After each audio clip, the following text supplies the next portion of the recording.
خواهران و برادران عزیز، حیا زینت زنی مسلمان است.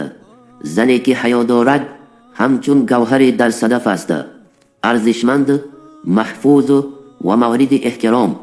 اما در دنیای امروز برخی زنان به نام آزادی حیا را کنار گذاشتند. بی‌حیایی در لباس، در گفتار، در رفتار و در شبکه‌های اجتماعی رواج یافته است. پیامبر گرامی اسلام صلی الله علیه و سلم فرمودند هر دین دارای اخلاقی است و اخلاق اسلام حیاست. زنی که حیا ندارد نه تنها خود را بلکه جامعه را نیز به فساد میکشاند. حیا نشانه ضعف نیست، نشانه بزرگی است.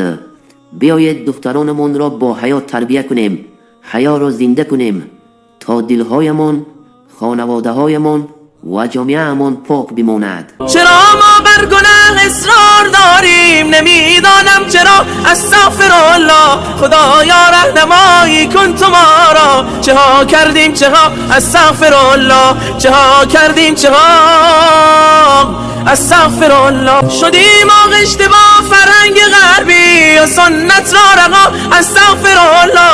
نبارد قطره‌ای باران خدایا سبب اعمال ما، استغفرالله. نداریم با کم خود ما قناعت، طعام ما ربا، استغفرالله. نباشد الفتی با خویش و اقوام، چه شد صلح و صفا، استغفرالله. نبویی از صداقت در سخنها، نماد عهد و وفا، استغفرالله.